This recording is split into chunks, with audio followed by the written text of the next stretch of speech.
attacked on the 1 train has police asking for your help. We want you to take a second and look at your screen. Police say the man on your screen is wanted in connection to raping another man on the northbound 1 train. This happened this past Saturday at 4 o'clock in the morning. Police say this guy demanded money from a 27-year-old man sitting on the train after making some sexual comments. Then investigators say while the train approached the Christopher Street subway station, the suspect forced the victim to perform a lewd act, then got off the train. According to the NYPD crime stats, overall transit crime citywide is up by 25% compared to the same time last year. At the start of the year, Governor Hochul pledged to increase the presence of the NYPD on subways, including placing 2 officers on each train. Now the NYPD is asking if you know who this man is. Call police or your local precincts.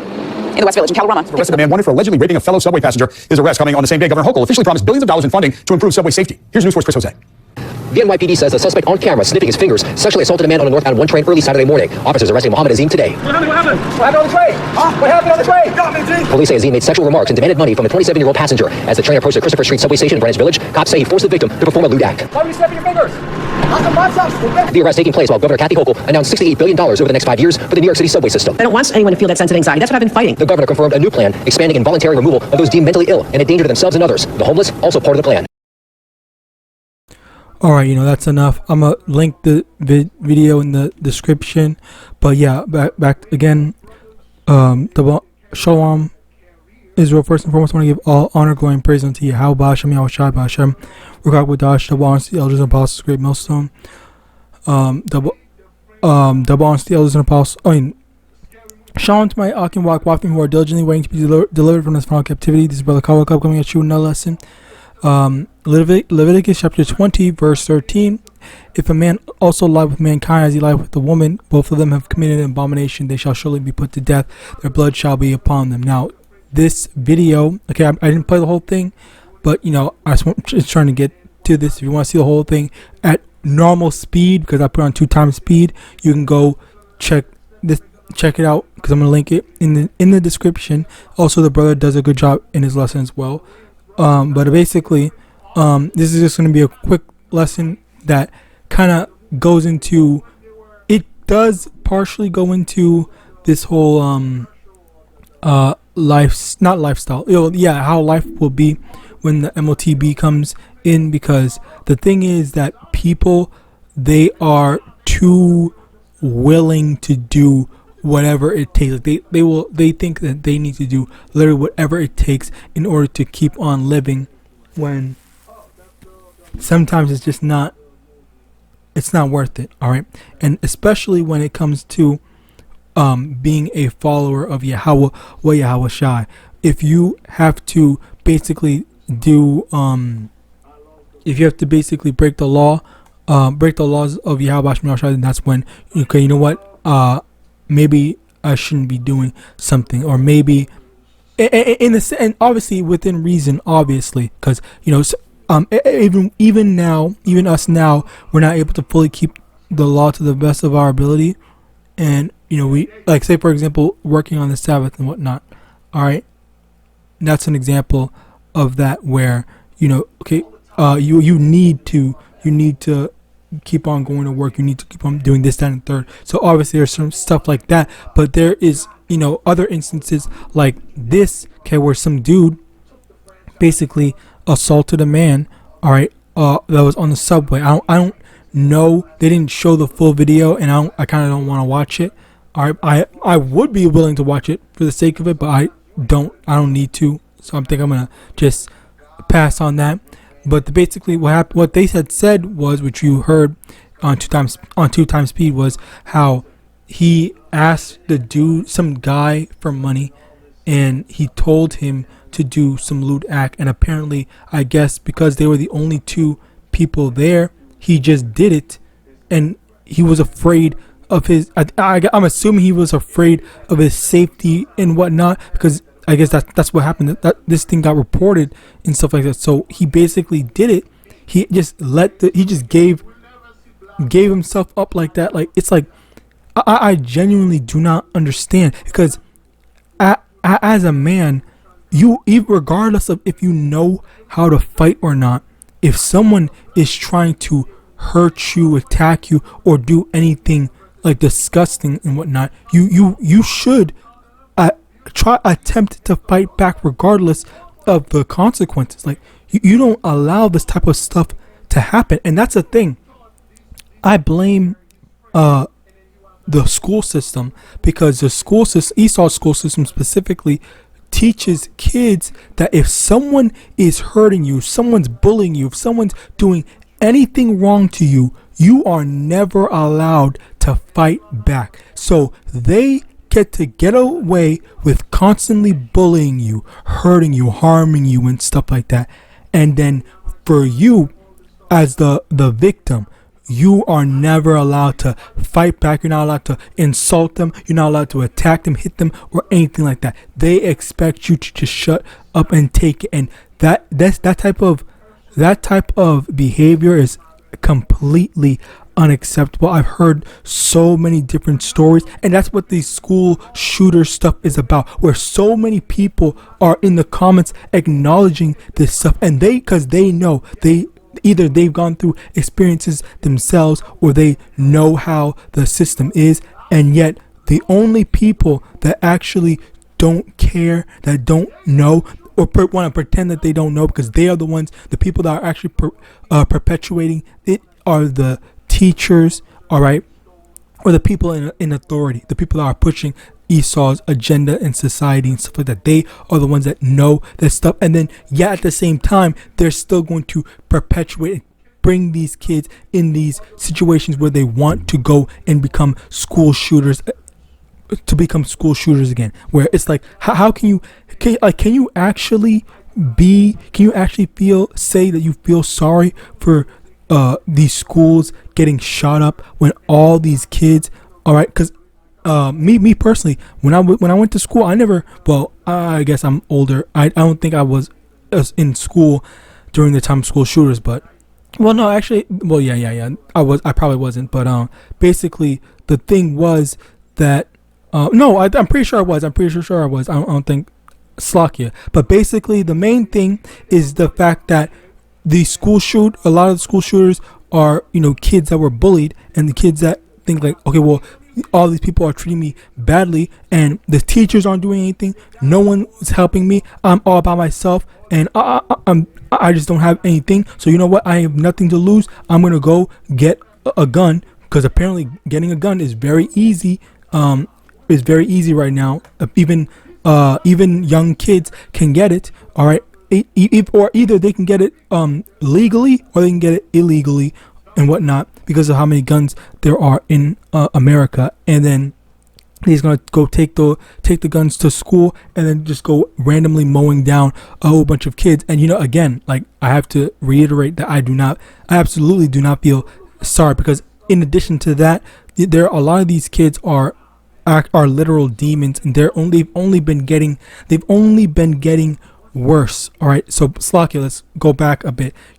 Back to the thing where it's just like, you have this guy, not this guy, but this guy over here, I'm assuming is a victim, who has that bitch mindset. They said that he was 27, but he has that bitch mindset from having grown up in that society of, if someone is hurting you, if someone's harming you, bothering you, whatever, just take it and shut up and stuff like that, and report it. And yet, sure, this dude did get arrested, but he still did it. There are no preventative measures to stopping things. Like, Esau is only reactive to things rather than wanting to prevent certain things from happening. The fact that these things are happening, Slovakia, that's another thing about it, where I think he's intentionally leaving things at that, so that so many people can get away with doing all the stuff that they're doing. All right, especially Esau Edom, because if you know about the amount of human trafficking, okay, when some of these people actually get caught, a lot of them, they don't really face any real jail time and stuff like that. They are able to get away with a lot of the stuff that they're doing, and there's no real repercussions to it. If you are an Edomite human trafficker, you will literally get less time than a Jake literally going to rob a gas station for a couple of dollars and whatnot. All right, that's literally how Esau's system is set up to be. Like, that's the improper, how messed up and evil that this system is. On top of that, I want to go back into something that I had briefly touched on, but I didn't go too deeply into it. But in terms of this whole, allowing Esau or allowing anyone that's wronging you to get away with what they're doing, okay? Another thing about this is that, when it comes to the MOTB, a big thing is how they will, when the time comes, they will basically let all this stuff happen. Like, they will continue to let this stuff happen. They will just blindly trust in them, or blindly tolerate them, rather than saying, okay, you know what, I know that the Lord doesn't want me to take the MOTB. So as a result of me knowing that the Lord doesn't want me to take it, I'm not going to take it, and I'm going to choose starving to death, whatever bad stuff, over taking the MOTB. And that's the thing that so many people are not ready to do and not capable of doing, where they would rather just comply with the people that are trying to wrong them, rather than going through a moment of uncomfortability, okay, be it in this guy's case fighting against the dude that was attacking him, or going through a brief period of starvation and whatnot, or in worst case scenarios, straight up dying, just for the sake of following after your beliefs. Being able to die for your beliefs, that's the best attitude to have, because at the end of the day, all right, let me get that as a matter of fact, greater love, man. John chapter 15 verse 13, greater love hath no man than this, that a man lay down his life for his friends. And primarily when we talk about friends, it's talking about, Yahawashi. All right, Slakia. So let me actually get that. Servant. No.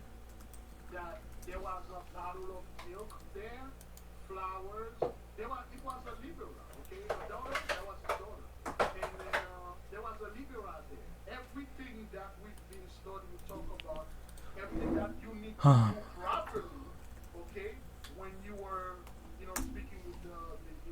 So John chapter 15 verse 15, no, verse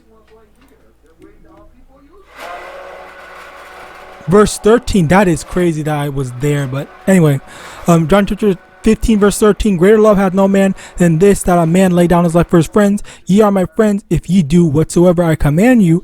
Henceforth I call you not servants, for the servant knoweth not what his Lord doeth, but I have called you friends, for all things that I have heard of my Father I have made known unto you. All right, so yeah, the Lord Yahawashi, he called us friends, and being able to lay down our lives for following after Yahawashi, all right, that's where the true love comes into play, as well as just in general, okay? Because what else did the Lord say over here? Deuteronomy chapter 3 verse 22, ye shall not fear them, for the Lord your power, he shall fight for you. So when we are put in terrible situations, hard situations, okay, we just need to expect that the Lord Yahweh or Yahawashi are going to protect us, defend us, or fight for us all together. All right, there's oftentimes, as a matter of fact, let me get this. I think I pray that I remember it. I think it's in 1 Samuel 6 verse 16. I think it's 16. Wrong one. Okay. Let's think it's maybe not Samuel. No, 1 Samuel. 2 Samuel 11.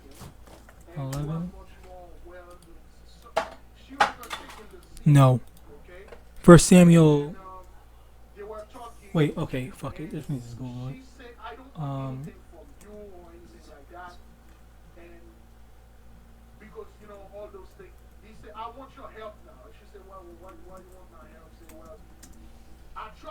Joshua. Not I forgot the book of Joshua. Slakia. Joshua chapter 10 verse 11.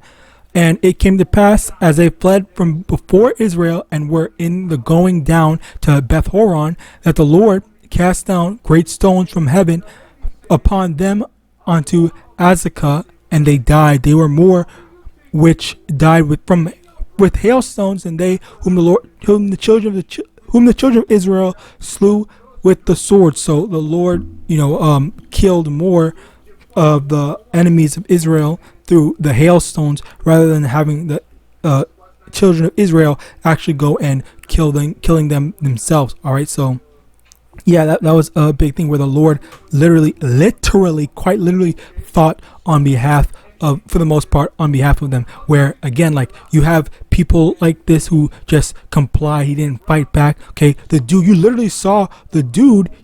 They said that they caught him the same day, and he's fine. He's all right. He's not injured in any way. He got what he wanted. He did all that stuff, and the dude just let this stuff happen. All right.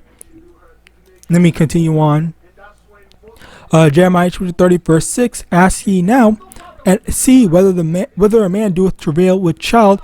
Wherefore do I see every man with his hands on his loins as a woman in travail, and all faces are turned into paleness. Okay, and that's another thing where we're in this time right now, the time of trouble where it's like we're going to be in the coming time of trouble where men are going to be as women, where they're going to be they're just going to just let stuff happen, because oftentimes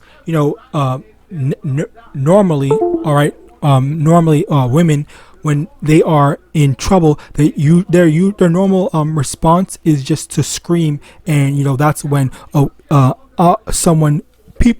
people hear, and then they go to help the woman out in her trouble. And now you're gonna get the dude. You got this dude, all right, who was again all by himself in that one train. All right, all by himself with this dude in the train. Maybe the train was moving, maybe the doors were closed, whatever, but he was all by himself, and as a result of that, he couldn't call on help. He couldn't ask for help, have anyone save him, and he just let this stuff happen rather than taking his own response to fight back. Okay, so this is what happened. This is a damn shame. This is how Esau has destroyed our people, primarily our men. Or men in general, not just our men, but his men as well. 2 Ezra chapter 14 verse 17. For look how much a world shall be weaker through age, so much more shall evils increase upon them that dwell therein. Okay, this is another one where the world has grown weaker. All right, where you got men that are significantly weaker. They don't have the same, even not just physically weaker, but mentally as well. They will just accept any type of evil that falls upon them, okay, rather than attempting to fight back. So 1 Corinthians chapter 6 verse 9. Know ye not that the unrighteous shall not inherit the kingdom of Yahawah? But ye have to see neither fornicators, nor idolaters, nor adulterers, nor effeminate, nor abusers of themselves with mankind. So allowing this type of stuff to happen, you should not want to be participating in this, because especially when you know that the Lord does not approve of this type of stuff. So that's why you should be trying your best to abstain from that type of behavior and activities. So with that, I pray this lesson was edifying. I want to give all honor, glory, and praise unto YAHAWAH, YAHAWASHI, YAHAWASHI, the elders and apostles, great millstone, above the ball, and shalom.